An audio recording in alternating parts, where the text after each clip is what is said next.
Uluslararası Yardım Kuruluşu Avrupa Yetim Eli olarak Avrupa'dan geliyoruz.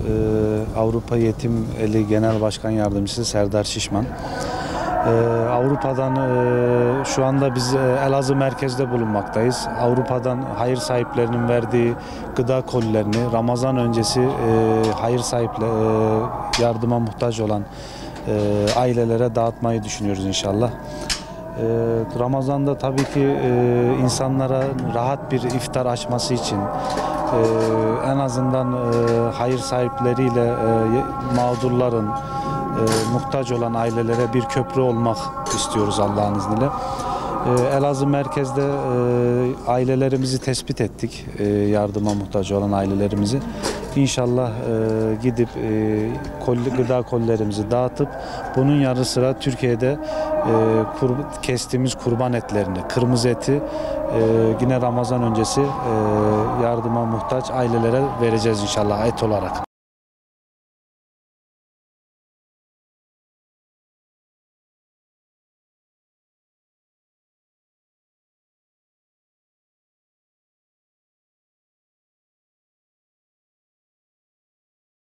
Uluslararası Yardım Kuruluşu Avrupa Yetim Eli olarak şu anda Elazığ merkezinde bulunuyoruz.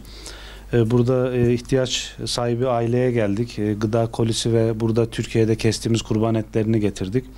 Tabii geldiğimizde burada aile fertlerinin bize verdiği bilgiye göre 7 tane kardeş olan bu çocukların annesi vefat etmiş.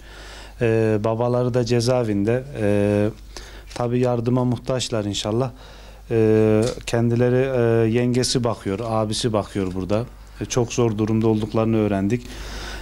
Tabii buradan Avrupa'daki hayır sahiplerinden de inşallah bu yavrulara, bu çocuklarımıza inşallah bir sponsor olmalarını inşallah ayarlarsak aydan aya düzenli olarak bu çocuklara sponsor eşliğinde bir nakli yardım yapmayı düşünüyoruz.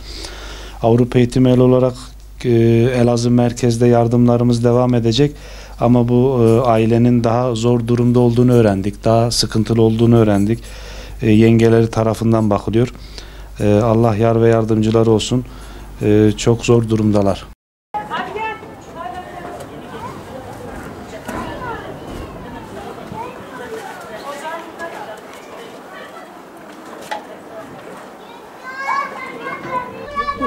Uluslararası Yardım Kuruluşu Avrupa Yetim Eli olarak yardımlarımızı dağıtmaya devam ediyoruz. Şu an Elazığ'dayız. Elazığ'da depremden dolayı mağdur olan ve konteyner kentteyiz. Burada gelip gıda kolilerimizi, etlerimizi dağıtacağız inşallah. Tabii buraya geldiğimizde bizi karşılayan çocuklar gördü. Aileleriyle de görüştük. Yetim aileler, babası ölen çocuklar olduğunu söylediler bize. İnşallah bizler de bu ailelere, bu yetim çocuklara hem yardımlarımızı yapacağız hem de onlara düzenli olarak sponsor bulup yardımlarımızı ulaştırmaya çalışacağız. Tabii bu konteyner kentte insanlar yardıma muhtaç.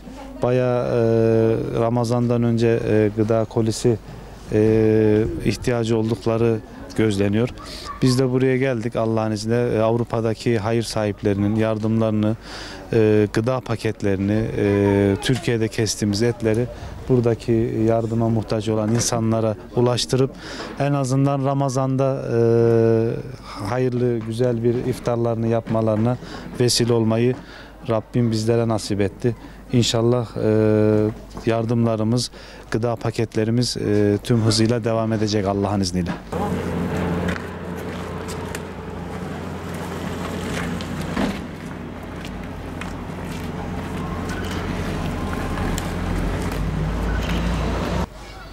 Uluslararası Yardım Kuruluşu Avrupa Yetim El olarak yine Elazığ merkezdeyiz.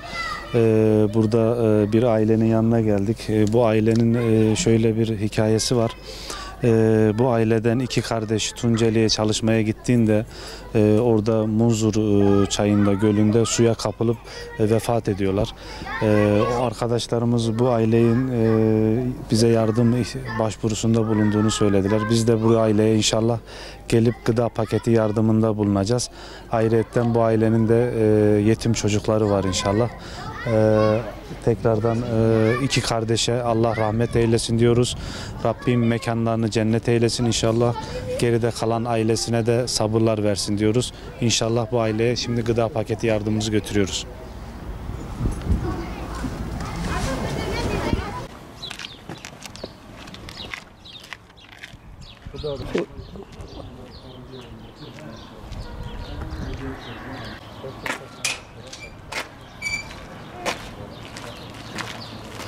Selamünaleyküm.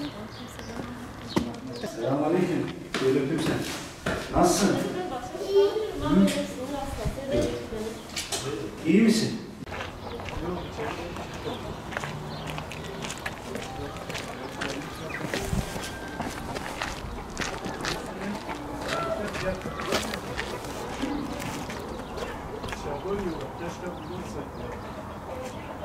Selamünaleyküm.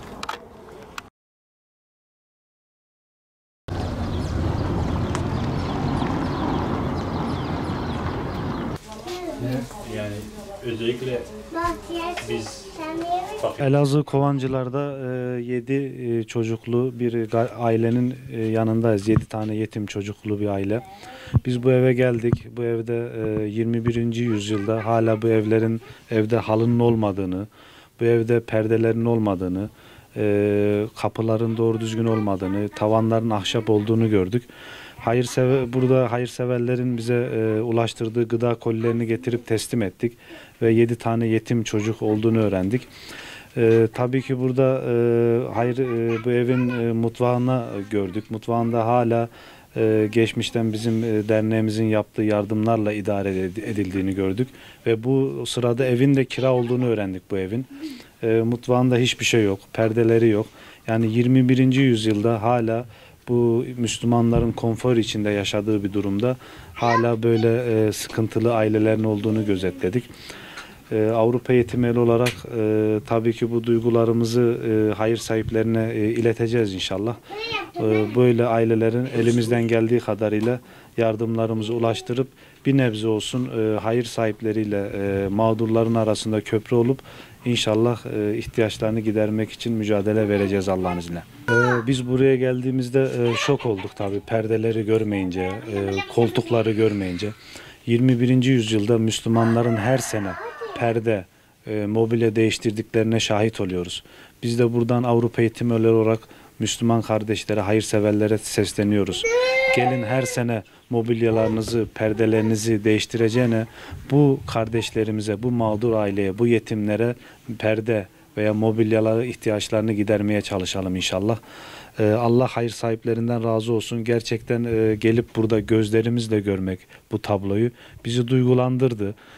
Yani hala memleketimizde bu durumda olan insanları görmemiz bizi gerçekten duygulandırdı. Allah onlarda yardımcısı olsun diliyoruz. Rabbim bir an önce bu sıkıntıdan bu kardeşlerimizin kurtulmasını nasip etsin.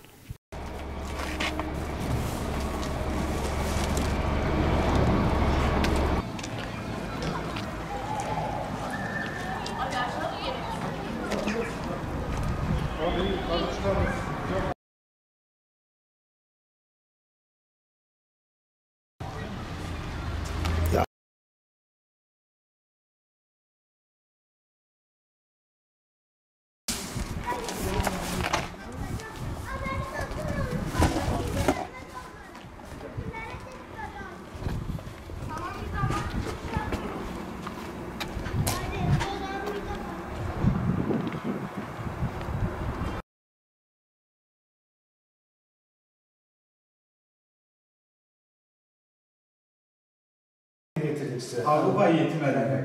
Tamam. Dernek olarak Avrupa'daki Müslümanların size selamı var. Ramazanınız inşallah hayırlı olsun. Rabbim yar ve yardımcınız olsun inşallah.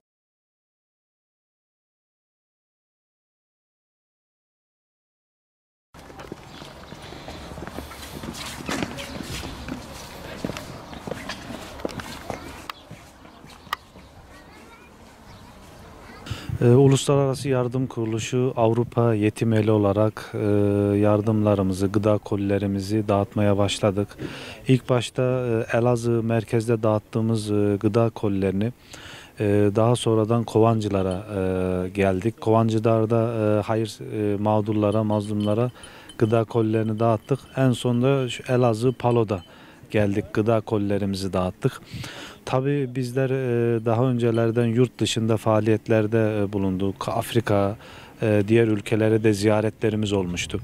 Oradaki mağduriyetleri bizzat kendimiz gözlerimizle görmüştük. Tabii biz buraya geldiğimizde farklı biliyorduk Elazığ'ı, Kovancıları, Palo'yu ama geldik burada insanların, yetim ailelerin bayağı mağdur olduğunu gördük. Bayağı sıkıntı yaşadıklarını gördük. Bunları kendi gözlerimizle gördük. Ramazan öncesi tabii ziyaret ettiğimiz evlerde 21. yüzyılda hala evlerin koltuklarının olmadığını, perdelerinin olmadığını, camlarının olmadığını, sıkıntılı olduğunu gördük. Tabii memleketimizde bu acı tablolarla karşılaştırmak bizleri duygulandırdı. Bizzat yetimler gördük, bayağı mağdur, babaları ölmüş, sıkıntı yaşayan yetimleri gördük. Tabii ki Avrupa Yetim Eli olarak Avrupa'daki Müslümanlara, hayır sahiplere gittiğimiz zaman bunları ileteceğiz. Tek tek kendilerine burada mağduriyetin olduğunu, sıkıntının olduğunu söyleyeceğiz inşallah. İnşallah derneğimizin vasıtasıyla bu yetimlerin, mağdurların sıkıntılarını gidereceğiz. Ramazan öncesi gıda kolilerini dağıttık.